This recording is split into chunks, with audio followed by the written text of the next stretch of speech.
来吧，新玩具！今天我们来玩叉射重涂的这一款隔板，用消防车和吊车模具重涂出来。盒子依旧是这种长条形，很长车型的包装。制品方面，全彩印刷说明书，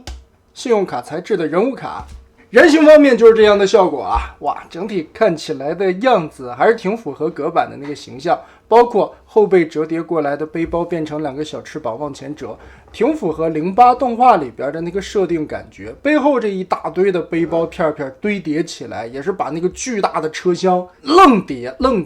出来的这个背包的效果。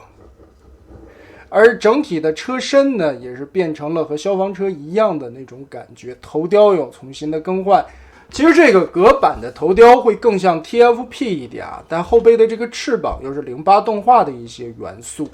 但其实说起来，现在遗产线里边做那款隔板基本上也是这个调性。我有点考虑后来会不会再出隔板这个角色的话，就照住这个调性来做。但是整体看起来呢，隔板却丧失了当时 TFP 08动画那种胖胖墩墩的形象。在遗产线里边就是这样，所以这回呢，第三方的叉射也是用他们家的消防车吊车模具重涂出来，可以说是改模出来的这么一款隔板吧。身体并不是像之前的一个胖子了，而是更壮硕一些的感觉，也没有了大肚腩。但这个颜色的处理还是不错的，军绿色，很墨的一种绿色，配合黑色的零件，我觉得搭配起来的效果还可以。配件内容很简单，也只有一把枪。头雕部分也是本次主要的改动点，很可爱，而且下巴这里可以动，可以说话，大下巴壳子，大聪明。而背后的这个背包的处理效果，刚才我们也说了，和08动画的隔板很相似，再加上背包上边的一些细节啊，把那个面板上边刻画的比较精细，带涂装的一些都展现在了翅膀的造型上。但从侧面看的话，背包偏厚，因为毕竟要堆叠大量的板件放在这里。虽然板件已经做得足够薄了，但毕竟有这么多层嘛，所以堆叠起来也是很厚的。我有一种不好的预感，擎天柱后续会不会用遗产的那一款隔板模具再重涂一个擎天柱出来？这个真的说不好。那毕竟也是一个老模具的重涂，我们直接来开始变形。首先头部拧个180度放到后面去。胳膊这里变形的过程中，我们可以看一下，其实它这回里边是有设计臂炮的，两边也都有。这个也是当时消防车吊车遗留下来的一个零件，在这里边继续沿用了。但隔板其实手臂并没有变成过臂炮，所以我也就并没有翻出来。这个卡扣手臂连接的地方要翻出来，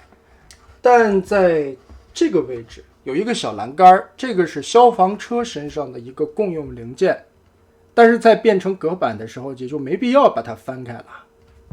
所以这里我们不做折叠。好，头部往下按，这里有一个挂钩，把这倒钩卸出来，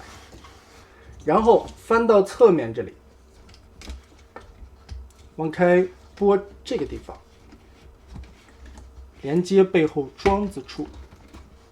把这一叠板子翻出来，打开这个卡扣，依旧是整体的，哎呀，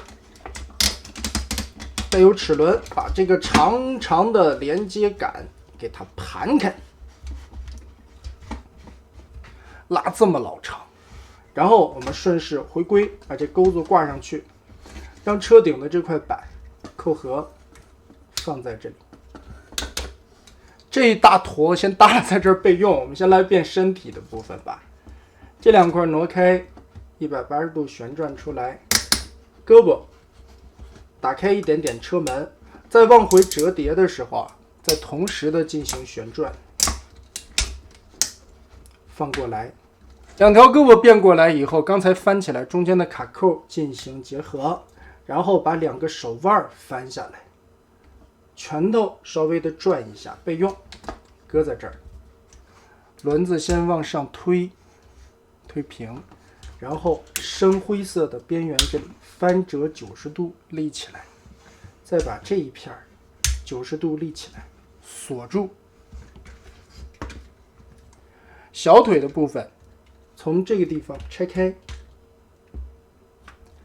这一块立起来，这一块翻下来，小楼梯旋转180度放好，脚踝此时往上立，跟这个大的卡扣凸点结合，小腿肚子后边这一块翻开，让出来中间的空当，两条腿合并，然后顺着腰间这里往下拉，把这个齿轮关节顺下来。顺下来的过程中，把两只手塞进去，然后注意左右这个地方的卡扣，把手臂的地方的零件锁住。好，现在全部填进去，侧面这里的支架放下来，这一片板归过来，扣合。注意暗处的卡扣和大腿里边进行连接，锁上。主要是这个扣点和大腿上进行锁定。好的，车身的部分现在主要就变完了，我们还是来看背包吧。顺着这个背包杆开始拆，首先打开这两块中间连着方洞的地方，然后整体的180度往这面翻折，再立起来。这个地方有一个扣点，把这里拆开。当然你在车变人的时候也注意，这是一个两片背包夹和锁定的主要位置，把这块钩子拆开，然后在背面打开这两个卡扣，往下旋转，顺着这里翻出这一片挡片。它原先这个卡扣折上去以后是插在这个洞里的，这里的旋转轴。接着我们继续的往开翻，把这板子都打平。注意这个地方有多段的关节啊，往出让，把它摊平，然后顺着这个夹角的关节再把它放下来。两边全部折叠好以后，就变成了现在的框子状态。我们把它翻起来，注意背后这块90度的这个夹角放平掉，边边角角立起来。此时这两面就可以通过中间的卡扣进行结合了。注意把每一个卡榫卡到位，双关节折叠下来。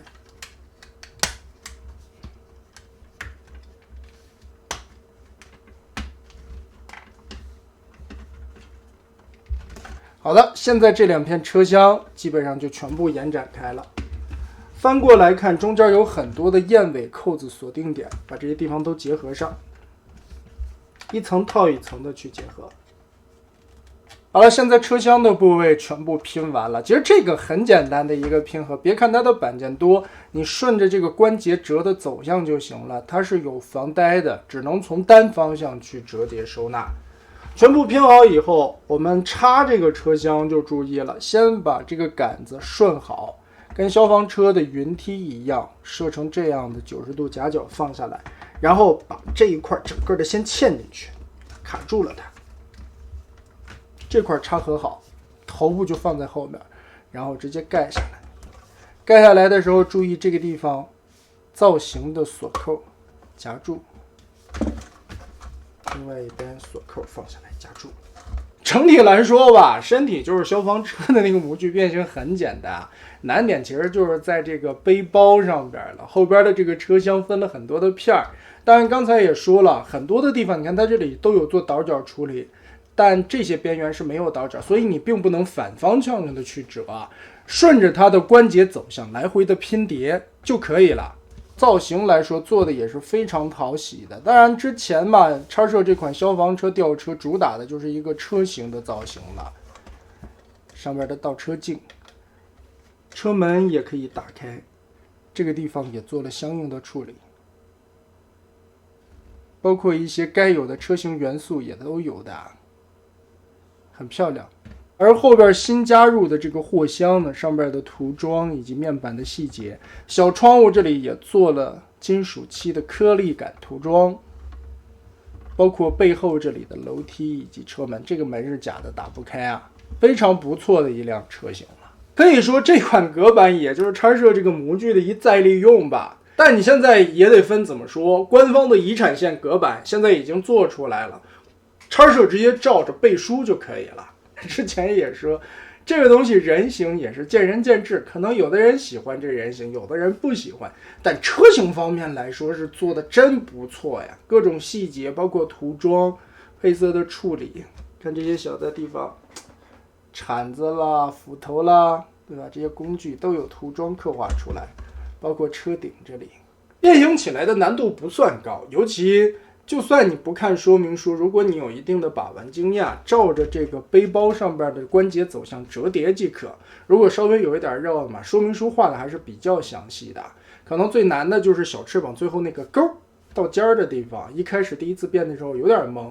但是变完了以后，你就会发现，哇，设计原来如此简单，就是一个叠纸箱子嘛，把后边的这个车厢真的像叠纸箱子一样，一层一层的摞起来，而最终嘛，变成了人形以后，也能做出来圆滚滚的感觉，可惜并不是大肚子吧。那么得嘞，这一款重涂的隔板就是这样了。